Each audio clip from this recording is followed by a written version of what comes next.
Welcome to another deep dive. Today we're taking on, well, an incredibly expansive topic. The very fundamentals of entrepreneurship development. Yeah, it's huge. Imagine cutting through all the noise to get straight to the core insights, like a shortcut to a whole world of knowledge. Exactly. We're drawing our understanding from a really comprehensive resource that unpacks entrepreneurship from the basic concepts all the way to real-world impact. So our mission today, it's basically to pull out the most important nuggets of knowledge, maybe some surprising facts, from all this rich material. We're going to explore what it really means to be an entrepreneur, how those initial sparks of ideas actually turn into, well, thriving ventures. And dig into the dynamic ecosystems that support them. We'll put a special focus on a vibrant context like India. We'll also look at the critical role of support systems and the diverse types of entrepreneurs out there shaping our world. Right. So whether you're maybe thinking about starting something yourself or you're a professional looking to bring that entrepreneurial spirit into your work. Or maybe you're just super curious about how businesses are born and grow. Yeah, this deep dive is really designed to give you a quick, but still pretty thorough understanding. We want to give you those aha moments, but without the information overload. Let's dive in. Okay, let's start by zeroing in on what entrepreneurship actually is. Our source material is clear. It's not just a job title. No, it's much broader. A whole spectrum of activities, really. We're talking about spotting opportunities, innovating, and crucially, taking calculated risks to make potential a reality. It boils down to finding, developing, and then seizing chances to bring novel concepts to life. Often, by starting a new company or some kind of new endeavor. What stands out is that it's not just about starting a business, though. Right. It's about using creativity, making smart, informed decisions, and embracing risk to develop things, goods, services, even new processes that genuinely meet a need, whether that's for consumers or society. It's like problem solving at its heart. Exactly. It reminds me of that Reid Hoffman quote, the co-founder of LinkedIn. Oh, yeah. He said, an entrepreneur is someone who jumps off a cliff and builds a plane on the way down. Huh. That really nails it, doesn't it? That mix of bold risk-taking and on-the-fly problem-solving. Perfectly captures the spirit. So if that's the essence, what about the people, the entrepreneurs themselves? What are the defining characteristics? Our source highlights some key ones. Innovation, for starters. It's not just nice to have, it's described as the bedrock. Launching novel concepts, products, services, things that offer distinct value. Precisely. And flowing right from that is the willingness to take risks. Not just any risks, though, right? No, not reckless gambling. It's about accepting personal, professional, financial risks for potentially significant rewards. Calculated risks. Which connects to another key trait, proactiveness. Not just waiting for things to happen, but actively seeking out and creating opportunities, often getting ahead of market trends. That forward-thinking drive is so important, and coupled with that, a clear vision. Yeah, a compelling picture of the future, setting those long-term goals. And anyone who's tried building anything knows this one. Persistence and resilience. Oh, absolutely non-negotiable. Overcoming hurdles, learning from mistakes because there will be mistakes, and just not giving up. Even when the path forward isn't clear at all. Then there's opportunity recognition. It's almost like a sixth sense, spotting those market gaps or trends before they're obvious. And in today's world, adaptation and change management seem critical. Vital. The flexibility to adjust to shifting markets, new tech, external shocks. It's survival. Finally, a really strategic one. Networking and building relationships. Crucial. Not just schmoozing, but genuinely connecting to get insights, resources, opportunities with suppliers, customers, partners, investors, everyone. Okay, so we have these core traits. Let's zoom out a bit. Why does this individual drive matter to the bigger picture, to economic development? Well, looking at the broader economy, entrepreneurship isn't just a contributor. It's often the main engine of growth. Think about job creation. Right. New companies need people. Exactly. And they don't just add jobs, they often create entirely new kinds of jobs, pushing economies to adapt and upskill, especially vital in developing countries as a path to self-employment. And it's not just jobs. They're usually at the forefront of driving innovation. Right? Absolutely. Introducing new products, services, technologies, things that boost productivity and open up whole new avenues for growth. And their R&D efforts. They often benefit more than just the company itself. We get these knowledge spillovers, new ideas diffusing across the economy. Raising the bar for everyone. And it significantly boosts capital formation, attracting investment, mobilizing resources, directly adding to GDP. Something often overlooked, I think, is the role in promoting social change. Yes. Social entrepreneurship is huge here, directly tackling problems like poverty, injustice, environmental issues, actively working towards a more equitable society. It's not just about profit. Not at all.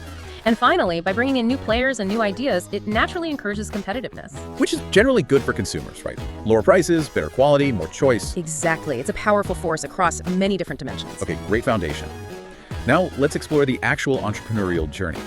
It often starts with understanding that there isn't just one type of entrepreneur. Right. All source makes some interesting distinctions. First, you've got the classic innovative entrepreneur. The disruptors. Pretty much. Creating novel goods, services, processes that shake up existing markets, or even create brand new ones. Think tech, pharma. But innovation isn't just for startups. No. That's where the corporate entrepreneur or entrepreneur comes in. They innovate within established companies using existing resources to expand or stay competitive. That's such an important point. It's a mindset, not just a company stage. Definitely. Then there's the co-entrepreneur, people who team up, pool resources, knowledge, networks. Collaboration is key there, and in our digital age. the technopreneur, highly specialized, focusing on tech ventures, e-commerce, AI, software, using deep technical skills for groundbreaking stuff. And it even extends to other sectors, like agriculture. Yep, the agripreneur.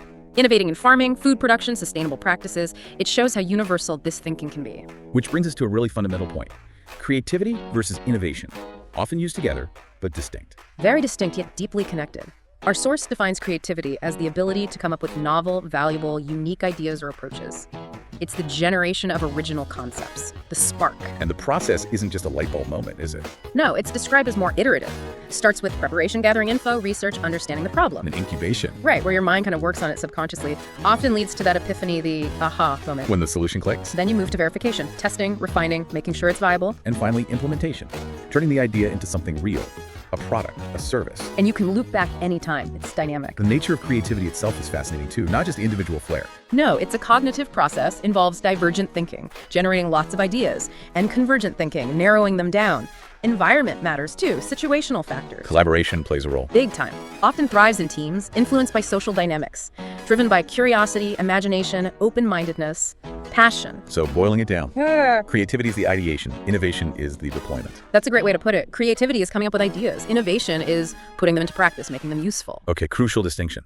But even the most creative people hit walls, right? Mental blocks. Oh yeah, frustrating ones. The source points out things like inflexible thinking, self-doubt, too much tension or stress, overthinking, even just fatigue. Things that stifle original thought. How do you overcome them? The tips are pretty practical. Accept imperfection, don't aim for perfect first time. Break big projects down, self-care is huge. Cultivate flexibility, get feedback, set specific, achievable goals. It's about creating the right mental space, really. Exactly. This also ties into understanding different thinking styles. You've got analytical thinking, facts, logic, step by step. Then creative thinking, more unorthodox, imaginative. And critical thinking, evaluating arguments, questioning assumptions, all are valuable. And these styles all come together in that crucial area of risk-taking. Yes, and the key word here is calculated risk. Entrepreneurs aren't just daredevils. They weigh the pros and cons, use data, make informed choices. Precisely. The source lists different types of financial risk, obviously, but also reputational, career, social, even personal risk. That personal toll is often underestimated, I think. Yeah. The impact on life, family. Definitely. But the payoff for taking those calculated risks, it sparks real innovation, drives growth, gives you a competitive edge. So what actually motivates someone to take these risks, to start this tough journey? Good question. Our source looks at a couple of key motivation theories. First, McClelland's acquired needs theory. It suggests people are driven by 3 learned needs. First, the need for achievement, knack. That drive to succeed, seek opportunities, take responsibility. They like moderate risks. Makes sense. Wow. The need for affiliation, knack. Valuing relationships, wanting acceptance, avoiding conflict, good for team roles. And the third? The need for power, manpower. The desire to influence, take charge. This can be institutional power for the organization's goals or personal power for self-gain. Interesting distinction. And the other theory? Maslow's hierarchy of needs. Probably familiar to many listeners. Physiological, safety, social, esteem, self-actualization. That pyramid. That's the one. And entrepreneurs can be motivated at any level, from basic security right up to achieving their full potential, making a lasting impact, pure self-actualization. This is often about much more than just making money. Often, yes. Which brings us to some common entrepreneurial myths, things that just aren't true but often put people off. Like the idea that entrepreneurs are born, not made. Exactly. That's a big one. While some people might have natural inclinations, most entrepreneurial skills, resilience, strategy, opportunity spotting are learned through education, experience, mentorship. So it can be developed. What's another myth? Entrepreneurs must take big risks. We already touched on this. Successful ones take calculated risks. They do their homework to reduce uncertainty. They don't just leap blindly. Right. And the one Hollywood loves, entrepreneurship equals instant success. Yeah, the overnight sensation story. The reality, most ventures take years of grinding, persistence, navigating setbacks. Failure is often part of the process. So what this means for you listening is, don't be discouraged by these myths. It's a learned journey, not a lottery ticket. Well said. Okay, let's shift from the mindset to the practical stuff. The nuts and bolts of actually building and growing a venture. It all starts with that exciting bit, developing a new business idea. Right. How do you find those golden opportunities? It starts with deep immersion. Market research, understanding customer needs, tracking industry trends, keeping an eye on new tech, AI, blockchain, green tech. Spotting the gaps, the shifts. Exactly. Then comes idea generation. How do you actually brainstorm effectively? Our source mentions a few techniques. Classic brainstorming, right? Yeah. Open discussion, no judgment. Yep. Also, the strategic SWOT analysis, looking at your strengths, weaknesses, opportunities, threats. Internal and external factors. And a really powerful one, design thinking. It's very customer-centric, iterative problem solving, really understanding the user first. Okay, so you have an idea before you dive in head first. You need a feasibility analysis. Absolutely critical. It's your reality check before you invest serious time and money. De-risking it up front, what does that involve? Several key areas. Market feasibility. Is there actually enough demand? Who's the competition? How are you different? Makes sense. What else? Technical feasibility. Do you have the tools, the resources, the know-how, the tech? Can you actually produce it at the right quality and scale. Then the big one, financial feasibility. Yep, estimating startup costs, running costs, forecasting revenue, break-even point, how much capital you actually need. And finally, organizational feasibility. Evaluating your team's skills, can you get the right people? What about strategic partnerships? Okay, so if the idea passes that test, Then comes the business plan. This isn't just a document you write once, it's your roadmap. super important for defining goals, outlining strategies, securing funding, attracting partners, managing risk. And it needs to be a living document, something you revisit and update. What are the key parts of a good business plan? Starts with a punchy executive summary, quick overview, then a company description, legal structure, mission, values, your unique selling proposition. Followed by market analysis, organizational plan, who does what. A solid marketing strategy, how you'll reach customers. Think the 4 Ps: product, price, place, promotion. And of course, the financial plan. Crucial. Startup costs, projections for revenue and expenses, funding needs, cash flow analysis, plus appendices for supporting documents. All that planning leads straight into financial management, a huge area for entrepreneurs. Absolutely. Starting with the capital mix, that balancing act between debt and equity. Debt's usually cheaper tax-wise, but riskier if things go wrong. Exactly. Equity dilutes your ownership, but doesn't have that fixed repayment pressure. It's a major strategic choice. And where does the money actually come from? The sources of finance. Lots of options. Self-financing or bootstrapping, using your own savings, maybe money from friends and family. Gives you control, but often limits scale. Then angel investors. Wealthy individuals providing early-stage cash, often with mentorship and connections thrown in, very valuable. What about venture capital, VC? Firms investing larger sums in high-growth potential startups, usually for a chunk of equity. They bring strategic advice and industry contacts too. And private equity. More for established businesses needing capital for growth, restructuring, or buyouts. They often take a majority stake. We're also seeing newer models, like crowdfunding. Yeah, raising small amounts from many people online. Great for funding and validating market interest. Don't forget, government schemes and grants. Definitely. Subsidized loans, programs for specific sectors, worth looking into. There's also mentor financing, cash plus guidance. Right, combining funding with expertise and networks, and even things like cloud financing, using online platforms, and fundamentally, seed financing for that very early stage concept validation, prototypes. In India specifically, certain financial institutions play a big role. Yes, the source mentions IDBI for industrial sectors, ICICI Bank with various loans, and even a startup portal, and crucially, SEDI. CDBI focuses on MSMEs, micro, small, and medium-sized businesses. Exactly, providing finance and advisory services, hugely important for that segment. Okay, money sorted. What about people? Human resource management in a new venture. Critical, especially when resources are tight. It's about attracting, developing, and retaining the right talent. Key considerations for startups. Clear roles, adaptable people, strong cultural fit, regular feedback, recognition, work-life balance, tough but important competitive pay, maybe including equity. Career progression paths, Yeah. even if small initially. Yes, and ensuring you're legally compliant. A big challenge is often attracting senior talent away from stable jobs. You need a compelling vision and creative compensation. Then there's getting the word out. Marketing for entrepreneurs. It's way more than just ads. It starts with building brand awareness, unique identity, logo, tagline, consistent messaging everywhere. To ultimately drive sales and revenue. Right. Compelling messages, targeted campaigns, smart pricing based on real market research. And digital tools are essential now. Non-negotiable. Social media marketing, Facebook, Instagram, LinkedIn, Twitter with analytics, SEO so people can find you. Email marketing, MailChimp, Constant Contact, CRM systems like Salesforce or HubSpot to manage customer relationships. And increasingly, AI and machine learning.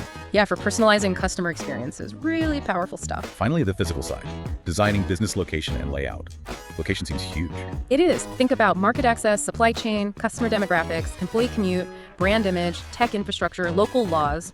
Lots to weigh out. And the internal layout. Not just about looking good, it needs to support operational efficiency and customer satisfaction. Consider workflow, safety, the customer journey within the space, tech needs, smart use of space, maybe multi-purpose areas, vertical storage, and how it reflects your brand. Creating an environment that works. Exactly, the whole ecosystem. Okay, let's pivot now and zoom in specifically on entrepreneurship in the Indian context. It has such a rich, long history. It really does. It's not a new phenomenon there at all. Go back to medieval India, you had powerful merchant guilds called Shrinis, What did they do? maintained quality standards, controlled trade, protected members' rights, and big centers like Varanasi, Ahmedabad, Surat, known for jewelry, textiles. But then the colonial period changed things. Drastically.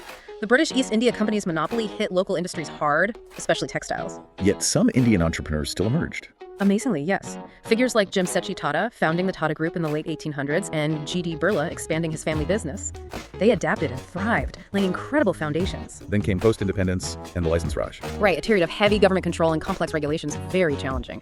But people like Dhirubhai Ambani of Reliance managed to navigate it. Successfully navigated it, yes. This era saw the rise of large, often family-run conglomerates. The real explosion came later, though. Oh yeah, the modern era, post-1991 liberalization, a massive surge in entrepreneurial activity, heavily fueled by technology and startup culture. India is now a major global startup hub. Absolutely, huge investment flowing in. Government programs like Startup India and Make in India boosted it further, and a noticeable rise in social entrepreneurship too, like Araku Coffee, Sulco. This leads perfectly to the growth of unicorns in India, these billion-dollar startups. It's phenomenal. India has the third largest unicorn ecosystem globally, over 100 as of 2024. There was a record year in 2021 with 44 new ones. And they're across diverse sectors. Totally. Fintech, e-commerce, edtech, health tech, SaaS, you name it. We're talking big names people recognize. Flipkart, Paytm, Baiju's, Freshworks, OYO, Swiggy. Nykaa, whose IPO was huge, Policy Bazaar, Meesho, empowering micro-entrepreneurs, Udon in B2B, Razorpay in payments. It's a staggering list. Even locally here in Kolkata, you see examples like AdMyBin or Bongio. Right. Now, it's worth clarifying the difference. Startups versus entrepreneurship. Good point. All startups are founded by entrepreneurs. But not all entrepreneurs run startups. Entrepreneurship is broader, starting any new venture. Could be traditional, social, or an innovative startup. Startups are specifically focused on rapid, scalable growth. Yes, often with high risk, high uncertainty, and usually needing external funding to fuel that rapid growth. Okay, helpful distinction. Now let's look at the established giants, Indian business houses and their philosophy. Tata, Reliance, Birla. These are fascinating. Their philosophies often reflect deep values. Take Tata Group, known for diversification, sure, but also philanthropy and a very long-term view. Compared to Reliance Industries. Known more for aggressive expansion, bold diversification moves oil to telecom, for example. And others like Aditya Birla Group or Mahindra Group. Birla emphasizes ethical conduct globally.